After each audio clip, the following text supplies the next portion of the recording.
എല്ലാ പ്രിയപ്പെട്ടവർക്കും പുസ്തക പരിചയത്തിലേക്ക് ഹൃദ്യമായ സ്വാഗതം. ഞാൻ സുരേന്ദ്രൻ പുത്തഞ്ചേരി. ഇന്ന് പരിചയപ്പെടുന്നത് ന്യൂസ് വീക്ക് മാഗസിനിൽ പ്രസിദ്ധീകരിച്ചിട്ടുള്ള സുരേന്ദ്രൻ പുത്തഞ്ചേരിയുടെ സ്പോൺസേഡ് പ്രോഗ്രാം എന്ന ചെറുകഥയാണ്. അസ്തമന സൂര്യൻ പ്രകൃതിയെ ചെഞ്ചായമണിയിക്കുന്ന സമയം. വിദൂര സ്ഥലങ്ങളിൽ നിന്ന് ജോലി കഴിഞ്ഞ് സ്വന്തം ഗേഹങ്ങളിലേക്ക് തിരിച്ചു പോകുന്ന മനുഷ്യരെ കൊണ്ട് ബഹളമുഖരിതമായിരുന്നു ബസ് സ്റ്റാൻഡ്. തലങ്ങും വിലങ്ങും നിർത്തിയിട്ടിരിക്കുന്ന ബസ്സുകൾ, അവക്കിടയിലൂടെ ഇരമ്പുന്ന ജനം, കപ്പലണ്ടി വിൽപ്പനക്കാരുടെയും വഴിവാണിഭക്കാരുടെയും നീണ്ട നിരകൾ. വലതുവശത്ത് നിറയെ ഓട്ടോറിക്ഷകൾ ഇരകളെ വിഴുങ്ങാൻ കാത്തുകിടക്കുന്നു. വെയിറ്റിംഗ് ഷെഡിലെ ഒഴിഞ്ഞുകിടന്ന ഇരിപ്പിടത്തിൽ അല്പനേരം ഇരിക്കുവാൻ തുനിഞ്ഞതാണ് ഞാൻ. പെട്ടെന്ന് ബസ് സ്റ്റാൻഡിൻ്റെ മുൻവശത്തെ ഗേറ്റിനടുത്ത് ഒരു ചെണ്ടമേളം. ബസ് കാത്തുനിന്ന് മുഷിഞ്ഞ മനുഷ്യക്കോലങ്ങൾക്ക് ജീവൻ വെച്ചു. അവർ ഒറ്റയ്ക്കും കൂട്ടായും ശബ്ദം കേട്ട ഭാഗത്തേക്ക് നടന്നു. ബസ് സ്റ്റാൻഡിൽ ഊരുചുറ്റിയ പോലീസുകാരൻ ചുളിവു വീണ നെറ്റിയുമായി തിരക്കിൽ നിന്നൊഴിഞ്ഞ് ശബ്ദം കേട്ട ദിക്കിലേക്ക് മിഴിപായിച്ചു. പതുക്കെ ഇരിപ്പിടത്തിൽ നിന്ന് എഴുന്നേറ്റ് ഞാനും ശബ്ദം കേട്ട ഭാഗത്തേക്ക് നടന്നു. അവിടെ ഒരു ജനവലയം തീർക്കപ്പെട്ടിരുന്നു. അവർക്കു നടുവിൽ മെലിഞ്ഞ ദേഹമുള്ള ഒരു താടിക്കാരനായ ജുബ്ബാധാരി.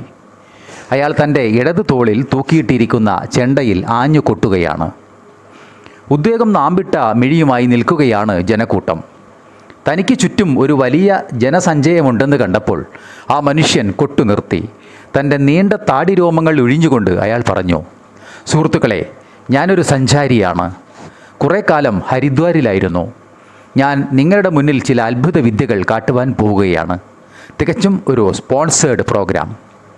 അത്രയും പറഞ്ഞ് അയാൾ ചുറ്റും നോക്കി. ജനം നല്ല മൂഡിലാണ്. തൻ്റെ ഭാണ്ഡത്തിൽ നിന്ന് അയാൾ ഒരു ചുവന്ന ബലൂൺ പുറത്തെടുത്തു. പിന്നീട് ആ ബലൂൺ വലത് കൈയിൽ പിടിച്ച് ചുണ്ടിന് ഒരടി അകലത്തിൽ വെച്ച് ബലൂണിലേക്ക് ശക്തിയായി ഊതുവാൻ തുടങ്ങി.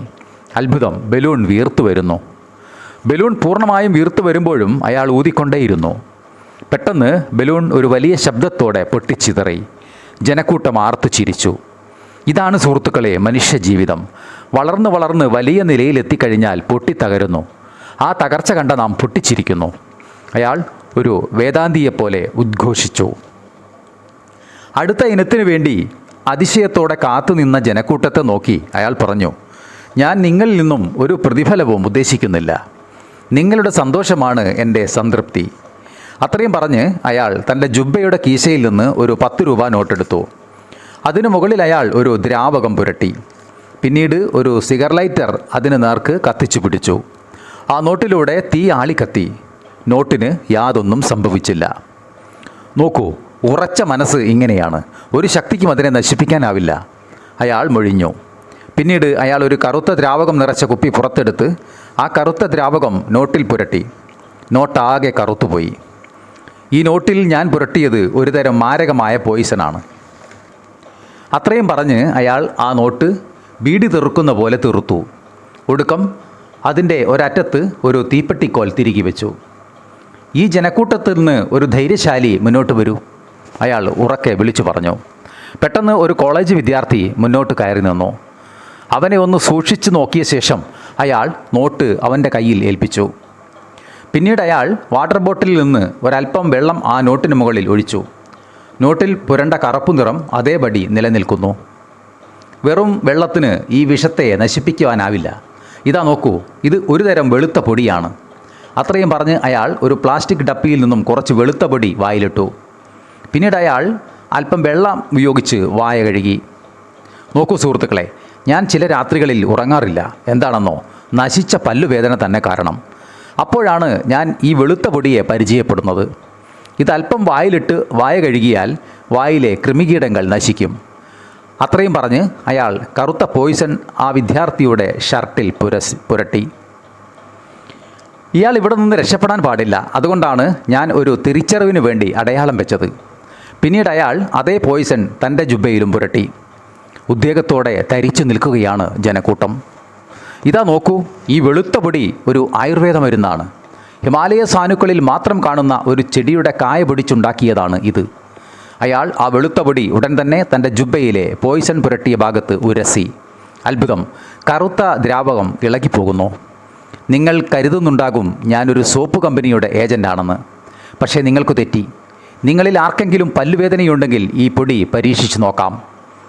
ഇത് കേട്ട മാത്രയിൽ നോട്ട് പിടിച്ചു നിൽക്കുന്ന വിദ്യാർത്ഥി തൻ്റെ വായ തുറന്നു. അയാൾ ആ വെളുത്ത പൊടി ആ പയ്യൻ്റെ വായിലേക്കിട്ടു. പിന്നീട് അവൻ വെള്ളം ഉപയോഗിച്ച് വായ കഴുകി. എൻ്റെ പല്ലുവേദന പമ്പ കടന്നു, ആ വിദ്യാർത്ഥി ആവേശത്തോടെ വിളിച്ചു പറഞ്ഞു. ആർക്കെങ്കിലും ഈ പൊടി വേണമെങ്കിൽ വാങ്ങാം. അയാൾ തൻ്റെ ലെതർ ബാഗ് തുറന്ന് അതിൽ നിന്നും പ്ലാസ്റ്റിക് ഡപ്പികൾ പുറത്തെടുത്തു. ഇത് യൂണിവേഴ്സൽ കമ്പനിയുടെ പ്രൊഡക്റ്റാണ്. ഇതിൻ്റെ നിർമ്മാണ ചെലവ് മാത്രം നിങ്ങൾ തന്നാൽ മതി. കേവലം 10 രൂപ മാത്രം. അയാൾ വാക്കുകൾ കൊണ്ട് കത്തിക്കയറുകയാണ്. നിമിഷങ്ങൾ കൊണ്ട് അയാളുടെ ലെതർ ബാഗ് കാലിയായി. നോട്ടുകൾ കൊണ്ട് അയാളുടെ കീശ നിറഞ്ഞു. ബസ് സ്റ്റാൻഡിൽ നിയോൺ വിളക്കുകൾ തെളിഞ്ഞു. സന്ധ്യ രാത്രിക്ക് വഴിമാറിയിരിക്കുന്നു. ജനങ്ങൾ ഓരോരുത്തരായി അവിടം വിട്ടു. ഒടുക്കം ഞാനും ആ കോളേജ് പയ്യനും മാത്രം ബാക്കിയായി. ഈ നോട്ട് ഇനി എന്താണ് ചെയ്യുന്നത്? ഞാൻ അമ്പരപ്പോടെ ചോദിച്ചു. ആളുകളെല്ലാം പിരിഞ്ഞുപോയ അവസ്ഥയിൽ ഇനി പരിപാടി തുടരുന്നതിൽ അർത്ഥമില്ല. അടുത്ത ദിവസം പരിപാടി തുടരും, ഇതേ സ്ഥലത്ത് ഇതേ സമയം. Good bye. അത്രയും പറഞ്ഞ് അയാൾ സാധനങ്ങൾ അടുക്കുവാൻ തുടങ്ങി. കോളേജ് വിദ്യാർത്ഥി നോട്ട് അയാളെ തിരിച്ചേൽപ്പിച്ചു. ഞാൻ പതുക്കെ അവിടെ നിന്ന് പിൻവാങ്ങാൻ തുടങ്ങിയതാണ്. അപ്പോൾ ആ ജുബ്ബാധാരി കോളേജ് വിദ്യാർത്ഥിയോട് ചോദിച്ചു, മോനെ, നാളെ ഇവിടെയാ നമ്മുടെ താവളം? അച്ഛാ, നമുക്ക് മാനന്തവാടിക്ക് പോകാം. അവിടെ ഇതുവരെ നമ്മൾ പോയിട്ടില്ലല്ലോ. കച്ചവടം നാളെ അവിടെ പൊടി പൊടിക്കാം. കോളേജ് പയ്യൻ്റെ മറുപടി. ശരി ശരി, പച്ചവെള്ളം ഉപയോഗിച്ച് നീ വായ ശരിക്ക് കഴുക്. സോപ്പ് പൊടി വായിലെത്തിയാൽ നല്ലതല്ല. ജുബ്ബാധാരിയുടെ ഉപദേശം. ഞാൻ എൻ്റെ കൈവശമുണ്ടായിരുന്ന വെളുത്ത പൊടിയുടെ ഡപ്പി ദൂരേക്ക് വലിച്ചെറിഞ്ഞു. നഷ്ടമായ ഒരു 10 രൂപ നോട്ട് എന്നെ നോക്കി പല്ലിളിച്ചു. പ്രിയപ്പെട്ടവരെ, ആനുകാലിക സംഭവങ്ങളിൽ നിന്ന് ഉരുത്തിരിഞ്ഞ ഈ കഥ ഇവിടെ അവസാനിക്കുന്നു. എല്ലാവർക്കും നന്ദി.